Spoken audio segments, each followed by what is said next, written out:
Queridos irmãos, eu vos cumprimento com a paz que é em Cristo Jesus, o nosso Senhor. Agradecemos a Deus pela bênção, da oportunidade de estarmos juntos para mais uma vez aprendermos a sua santa palavra na lição dominical, que se realizará neste domingo, dia 17 de março de 2019, lição de número 11, cujo pensamento central desse trimestre é a batalha espiritual. E nestes momentos estudaremos sobre discernimento de espíritos, um dom imprescindível. Essa sentença do autor em afirmar que dom de discernimento de espírito é imprescindível, é muito necessário, está carregada de verdade, porque a igreja necessita veementemente buscar no Senhor e na sua palavra esse dom para desmascararmos todos os ardis de Satanás e ao mesmo tempo fazermos uma leitura completa das situações, dos comportamentos humanos que, vez por outra, estão circulando o movimento evangélico. Eu sou o pastor Kleber Felizardo e, junto com você, desejo crescer espiritualmente através da palavra de Deus, intelectualmente também por meio das informações extras bíblicas. E nessa lição não apenas aprofundaremos o nosso conhecimento sobre o dom de discernimento de espírito, mas também teremos um devocional com o Senhor. Seja bem-vindo a essa pré-aula e desejo que o Senhor te abençoe poderosamente. Pois bem, a nossa lição, ela possui o texto áureo, mas o que é espiritual discerne bem tudo, e ele de ninguém é discernido. O autor está citando Paulo em 1 Coríntios 2, versículo 15. A verdade prática, o discernimento de espíritos, é um dos dons espirituais concedidos aos crentes em Jesus.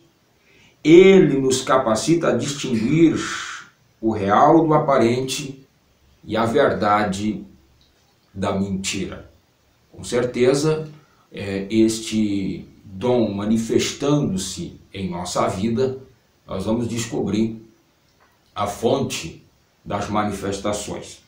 A leitura bíblica em classe, o pano de fundo que o autor usa para explicar o pensamento e, por consequência, o dom do Espírito, é Atos dos Apóstolos, capítulo 16, portanto um texto narrativo, a partir do versículo 16 até o 22, onde o apóstolo Paulo, juntamente com Silas, eles estavam abrindo o evangelho na Europa, na cidade de Filipos, e após conquistar muitas pessoas para Cristo, Paulo se depara com uma situação inusitada até então, porque o próprio Satanás, usando uma de suas agentes, estava elogiando Paulo e Silas, elogiando o evangelho, elogiando o poder de Deus, e isso incomodou Paulo, e ele teve um discernimento espiritual. Esse é o pano de fundo, o contexto histórico proposto pelo autor a fim de didatizar o assunto sobre o dom de discernimento de espírito. Nossa lição está dividida em introdução, primeiro ponto, discernir e discernimento, uma pequena distinção entre ambos. Temos o segundo ponto, a adivinhadora de Filipo, onde se concentra o pensamento da lição. Terceiro ponto, desmascarando os ardis de Satanás, onde o autor ele fala sobre a necessidade da atuação desse dom do Espírito em nossas vidas hoje. E por fim, à conclusão. Qual é a diferença entre discernir e discernimento? O discernir é a capacidade de julgar, de analisar, de entender o que é certo e o que é errado à luz das Escrituras. E aí o texto base para isso é o do texto áureo, onde diz que o que é espiritual discerne bem todas as coisas e de ninguém é discernido, porque a partir do momento que nós passamos pelo processo do novo nascimento, nós recebemos a mente de Cristo e temos uma conexão muito forte com a palavra de Deus, lemos elas, estudamos, buscamos, praticamos e passamos a entender, à medida que o tempo passa, o que é certo e o que é errado na vida cristã.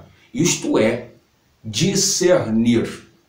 Discernimento de espírito, aí é um dom, uma capacitação do espírito em nossas vidas. E eu gostaria de trazer uma definição de discernimento um pouco mais profunda em relação ao assunto em pauta. O dom de discernir espírito é uma capacidade gerada pelo Espírito Santo em nós, a fim de distinguir a fonte de todas as manifestações. Nós vamos ter a capacidade pelo Espírito de entender quando a fonte da manifestação é do diabo, ou ela é humana, ou ela é divina. Ela é de Deus, é do Espírito. Como a gente entende isso? As manifestações, elas precisam ser justificadas pela Escritura. É a Bíblia que define a fonte de manifestações de Deus e manifestações diabólicas. Por exemplo, o assunto central da lição. Paulo e Silas estão pregando o Evangelho em Filipos e as pessoas estão aceitando a Cristo. E aí tem na cidade uma feiticeira, uma adivinhadora, uma pitonista, realçando o contexto religioso, mitológico da época. E essa mulher, através de suas adivinhações, na linguagem de hoje, de suas curas, de suas revelações, de suas predições, ela dava grandes lucros à cidade, porque é um mundo que não se explora no sentido da fala, contudo ele é um mundo muito lucrativo. Essas pessoas elas ganham muito dinheiro oficiando no dom da mentira, dessa origem que vem da mentira, de Satanás, que é o pai de todo engano. Eles ganham muito dinheiro, na linguagem coloquial, enrolando pessoas. E aí então Paulo e Silas chegam na cidade, começam a pregar o Evangelho, há muita libertação. O diabo usa uma estratégia. Eu preciso comparar Paulo e Silas igual a mim, e por isso eu vou usar essa minha agente. Aí essa mulher, que era muito conhecida na cidade, começou a dizer: olha, esses homens são verdadeiros servos de Deus, eles estão nos anunciando o caminho do Evangelho, o caminho da cruz, o caminho da salvação, o caminho da felicidade. Traduzindo em miúdos, o diabo estava glorificando o Evangelho. O diabo estava exaltando a cruz de Cristo, exaltando a ressurreição, e aquilo incomodou Paulo. Até que um determinado dia ele entendeu que a fonte daquela manifestação, pelas Escrituras, não era do Senhor. Porque o diabo não glorificaria a Deus. O diabo não exaltaria o Evangelho. Ele é opositor de Deus, ele é opositor do Evangelho. Ele quer fazer de tudo para que o Evangelho pare. Paulo volta-se para a moça e repreende aquele espírito de mentira que estava nela. Então, os óculos do Espírito que estavam em Paulo conseguiu fazer ele entender que aquela manifestação era diabólica. Pois bem, e quando a manifestação é de Deus? ela é oriunda dos céus. Então ela vai ter apoio nas Escrituras. O que a pessoa irá fazer vai glorificar Deus, vai glorificar Jesus, vai glorificar o Espírito Santo, vai edificar a igreja e vai trazer salvação de almas para o reino de Deus. Se não há essas manifestações, é muita pessoa do homem que aparece. Existe uma cortina de fumaça por trás dessa manifestação que exalta o seu eu, o seu ego e assim por diante. Não há nenhuma conexão com o reino de Deus. Pode ter certeza que essa manifestação ela está desconectada das Escrituras, portanto sua fonte ela é bastante duvidosa. E aí a pergunta polêmica da lição que nós podemos fazer para a lição diante do conteúdo exposto: e quando a manifestação é puramente humana? Visto que a gente aprendeu que o dom de discernimento de espírito é a capacidade do espírito em nossa mente a fim de entender qual é a fonte de todas as manifestações. Então, quando a fonte dessa manifestação ela é puramente humana, aí é fácil de entender, basta ter um pouquinho de sensibilidade, de humanidade. Alencado, é óbvio, a espiritualidade, a oração, ao imprescindível conhecimento bíblico, a gente consegue entender. Por exemplo, existem muitas pessoas na igreja que passam por problemas psicológicos sérios, e às vezes essas pessoas têm manifestações no culto ou em casa, até bem parecidas com manifestações diabólicas. E as pessoas, por não terem esse conhecimento, esse dom do discernimento de espírito, eles acabam dizendo que há sobre essa pessoa uma carga diabólica, uma possessão demoníaca e assim por diante. Quando na verdade a fonte daquela manifestação, daquele surto que a pessoa está tendo, é puramente psicológico. E aí como se resolve isso? Levando a um psicólogo, tomando alguns tipos de medicação, se for necessário, aconselhamento pastoral, aconselhamento clínico. Isso tudo vai ajudando a pessoa e ela vai se livrando dessa carga traumática, psicológica que está sobre ela.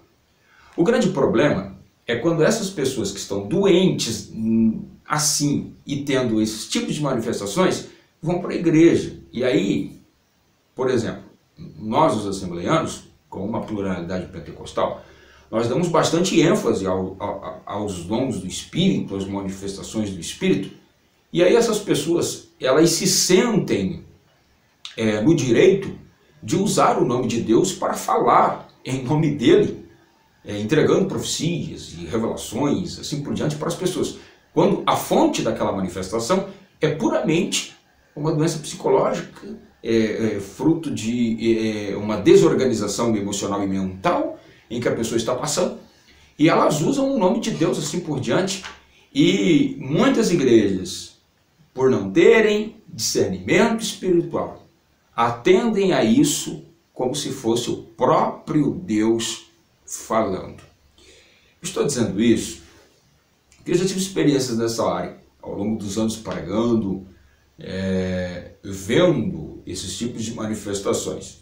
Teria inúmeros testemunhos experienciais para contar aqui, mas me reporto apenas um, para que você entenda que às vezes essas pessoas, elas estão literalmente falando em nome de seu próprio eu, em nome de uma doença, e não é Deus falando na boca dessa pessoa, não é Deus autorizando essa pessoa, e também não é o diabo, é puramente o homem. Certa vez eu estava ministrando em uma igreja, e no início da pregação ainda estava introduzindo o ensino da palavra, e um moço não parava de falar em línguas estranhas. Ele já estava tendo esse comportamento durante todo o culto. Ele também não parava no culto, ele ia para a rua, ele voltava. Mas no momento em que eu comecei a ministrar, acentuou, ele começou a falar muito em línguas, a bater no banco, e eu fui traduzindo o ensino, deixando ele assim. Porque já percebi que alguma coisa estava errado naquele moço, suas emoções estavam muito desorganizadas. Depois de uns 10 minutos de pregação, ele levantou-se de uma profecia e dizendo a mim que eu estava em pecado, ali não era o lugar de eu estar, e era para a igreja não dar ouvido à minha voz, porque não era a voz de Deus. Naquele momento, imagine, num contexto pentecostal, um profeta fazer isso. Como eu já tinha percebido a situação do moço e assim por diante, eu disse aos irmãos, com muito carinho, que pegasse o moço, levasse ele lá na rua, desse água para ele. Quando ele saiu, eu disse, irmãos, esse moço ele está com problemas, ele está com uma dificuldade emocional muito forte instalada nele. Não julguem esse comportamento dele. Ele disse que eu não estou falando em nome de Deus, mas até agora eu só li o texto bíblico, estou falando o texto bíblico, então estou falando em nome de Deus, a Bíblia é a palavra de Deus, eu pelo menos creio assim. Eu continuei a ministrar a palavra, Deus abençoou, e aí no final do culto muitos irmãos vieram falar comigo, inclusive o pastor da igreja. Ele disse assim, mas pastor Kleber, esse moço ele vive nos montes orando, ele profetiza sempre aqui na igreja. Aí eu disse assim, irmão, eu não estou dizendo que Deus não usa o moço, não foi isso que eu disse. Também não estou dizendo que não é o diabo usa o moço, não, eu estou dizendo que esse moço tem um problema emocional muito forte com ele, e de vez em quando acontecem essas manifestações, ele está durante todo o culto, os senhores viram, está durante todo o culto, digo, com essas manifestações, falando em língua, batendo no banco, correndo, indo para a rua. E aí alguns irmãos, é verdade, pastor, isso é quase todo o culto, ele está assim. Aí eu fiz uma pergunta, eu disse, esse moço faz tempo que ele é crente? Ele disse, não, faz apenas 4 meses que ele é crente. Aí eu disse, opa, peraí, 4 meses ele é crente e ele profetiza e vocês estão aceitando tudo isso? Disse, sim, porque ele vai para o monte, ele ora. Eu disse, ok. Vocês já foram visitar esse moço? Ele disse, sim, a gente já foi, a situação dele é muito precária, pastor, ele é um ex-presidiário. A mulher abandonou ele, ele não quer mais ele por causa da vida que ele levava. Eu disse, ok, está aí o problema dele. Você já acabou de dizer o problema dele. Um ex-presidiário, alguém que precisa de muita ajuda, alguém que precisa de muito conselho, de muita direção, de muito abraço, de muito carinho. Segundo, ele teve um trauma na sua vida, sua esposa foi embora, sua esposa lhe abandonou. Isso gera todo tipo de decepção, de frustração dentro de uma pessoa. Mas pastor, ele vai para o monte orar. Eu digo, irmão, ir ao monte orar resolve as questões do seu espírito, não resolve as questões da sua alma, da sua dor. Então a gente precisa ajudar esse moço. Então ficou claro, numa rápida abordagem, que aquele moço tinha uma manifestação puramente psicológica, emocional, ele estava doente. O dom de discernimento de espírito nos ajuda a entender essas manifestações. Então, queridos, ore ao Senhor, leia mais a Bíblia, porque o crivo bastante forte para se entender as manifestações é o conhecimento bíblico, é o conhecimento aprofundado das Escrituras. Hoje, traz práticas, envolvem todos os segmentos desse comportamento. E nós precisamos entender. Quando é uma mãe de santo, uma pai de santo, a gente já consegue ver pelo olhar. Entende? Aquilo é maligno, aquilo é diabólico. Quando é de Deus, existe o crivo da glorificação. Ele vem para glorificar Deus e para exaltar o reino de Deus na terra. Mas às vezes essas manifestações puramente humanas, doentias, a gente tem dificuldade de entender isso e atrelamos isso ao diabo, quando o diabo não é a fonte dessa manifestação. Então busque ao Senhor, busque direção, Querido professor, tenha muito cuidado nessa aula de domingo, porque os irmãos vão trazer muitas informações e a gente precisa ter pelo menos um pouquinho do contexto de cada história para tentar dar um possível diagnóstico. Mas a nossa missão é buscarmos ao Senhor e termos a impreensibilidade desse dom. A conclusão diz o seguinte: Satanás é perito no engano e no disfarce, na mentira e na aparência, porque o próprio Satanás se transfigura em anjo de luz. Ele é um ser habilidoso e acima de qualquer ser humano na arte do engano e da mentira. Os seus disfarces só são discerníveis pelo poder do Espírito Santo. Quando a gente usa esse dom, então a igreja do Senhor Jesus, ela é protegida contra todos os ataques de Satanás. E ela continua avante, servindo ao Senhor. Que Deus te abençoe. Tenha uma ótima aula nesse domingo. Se você gostou do vídeo, deixe o seu like, se inscreva no canal do Pastor Kleber Felizardo e também compartilhe, divulgue. É a palavra de Deus aos corações. Um grande abraço.